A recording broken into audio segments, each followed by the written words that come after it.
जितने आस्था चैनल पर कथा सुन रहे हो, जितने फेसबुक और यूट्यूब पर सुन रहे हो, बहुत सावधानी से सुनना। जब जीवन में कहीं समस्या खड़ी हो जाए, कहीं बहुत विकट समस्या है और कोई हल ना मिल रहा हो जाता है जीवन में कोई घड़ी ऐसी आके खड़ी हो जाती है जहां पर हमको सोचने के लिए भी समय नहीं मिलता। तब शुक्रवार के दिन अगर शंकर के मंदिर में जल चढ़ाया जाए तो नारी का अखंड सौभाग्य होता है। बहुत ध्यान से सुनना, ये प्रसंग आया नहीं पहले। आज अगर कुबेरेश्वर बाबा की पावन धरा पर यह प्रसंग निकला है तो उसको ध्यान से सुनिए। जिसको भगवान शिव अपने पास में रखे हैं, यह साधारण नहीं है। शिव मंदिर में जब आप कभी जाएं, इसलिए शिव महापुराण की कथा कहती है, यदि राहु है, केतु है, शनि है, मंगल है, बुध है, शुक्र है, शनि है, आपको कोई भी ग्रह परेशान कर रहा है, आपके जीवन में कोई ग्रह अगर अनिष्टकारी है, आपके जीवन में अगर कोई ग्रह अनिष्टता प्रदान कर रहा है, तो निवेदन है शंकर के मंदिर में जो कलश लेकर आप जाएं, जल लेकर जाएं, उस कलश में मात्र अक्षत के 2 दाने डालकर ले जाएं। मात्र 2 अक्षत के दाने, पूर्ण अक्षत भगवान शंकर को समर्पित करते। और बाबा भोलेनाथ को जब हम जल समर्पित करें तो राहु, केतु, मंगल, शनि, शुक्र, बृहस्पति जितने ग्रह हैं सब अनुकूल हो जाते हैं। महाराज शंकर भगवान की कभी ऐसा मौका लगे कि आपको लगे, आप जानते हो कि मुझको यह काम करवाना है और यह काम आगे हो ही नहीं रहा है, यह फाइल आगे बढ़ ही नहीं रही, आपको लगे ये फाइल आगे नहीं बढ़ रही, शिव जी पे जो जल चढ़ाओ, उस चढ़े हुए जल को जब आप थोड़ा सा लेकर आते हो, आपको बताया था ना कि खाली लोटा नहीं लाना चाहिए, खाली कलश शंकर जी के मंदिर से वापिस नहीं लाना। शंकर भगवान को जल चढ़ाया, चढ़ाने के बाद थोड़ा सा जल हाथ में या कटोरी में या कलश में झेल लिया, भले 2 बूंद लाओ पर अपने घर पर लेकर आओ। उस 2 बूंद जल का भी स्पर्श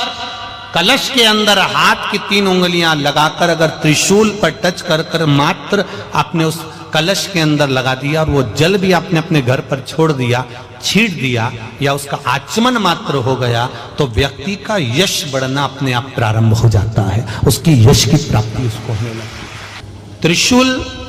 दान, त्रिशूल का स्पर्श, एक बहुत अच्छी बात कहना चाहेंगे, आपके स्मरण में रहना चाहिए, बहुत सुंदर स्मरण। कभी अगर मौका लगे, कभी अगर मौका लगे, और शंकर भगवान का बहुत सुंदर श्रृंगार हो गया, बहुत सुंदर श्रृंगार हो गया,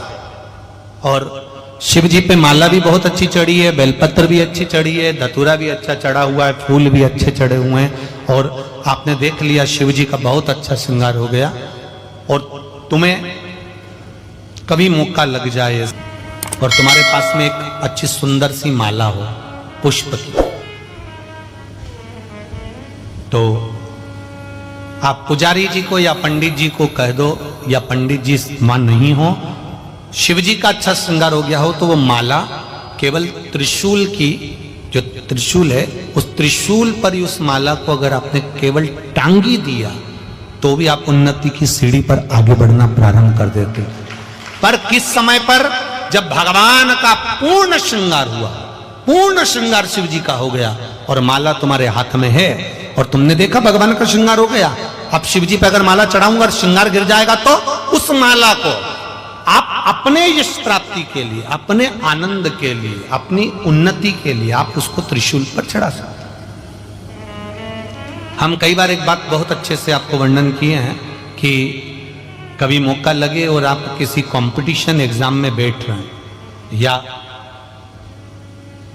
एक ही जगह पर सर्विस करते करते बहुत समय हो गया और वहां पर उन्नति नहीं हो रही है, आपका प्रमोशन नहीं हो रहा, तब 7 बेलपत्र केवल त्रिशूल का, 3 जो त्रिशूल में 3 नोक होती है, पहले साइड की दोनों स्पर्श, फिर बीच का स्पर्श कर कर अपने हृदय की कामना कर कर अशोक सुंदरी वाली जगह पर मात्र चढ़ा देने पर भी व्यक्ति जिस जगह पर नौकरी कर रहा होता है उससे उसका प्रमोशन का चांस बढ़ जाता है और उसकी उन्नति की ओर अग्रसर हो जाता है। त्रिशूल भगवान देवाधिदेव आनंद करने वाले महादेव के जो हाथ में आया है वो त्रिशूल कोई साधारण नहीं, स्वयं सूर्य नारायण की कला को काटकर बनाया। श्री शिवाय नमस्तुभ्यम, सब बोलिए एक बार जमकर, श्री शिवाय नमस्तुभ्यम। प्रैक्टिकल जरूर करना, कहीं सियोर वाला महाराज झूठ तो नहीं बोल रहा। शास्त्रों की बातें हमारे जीवन में हमें सुख प्रदान करे, इसलिए इस भाव का आनंद करते हुए आज की कथा को विराम देते हैं।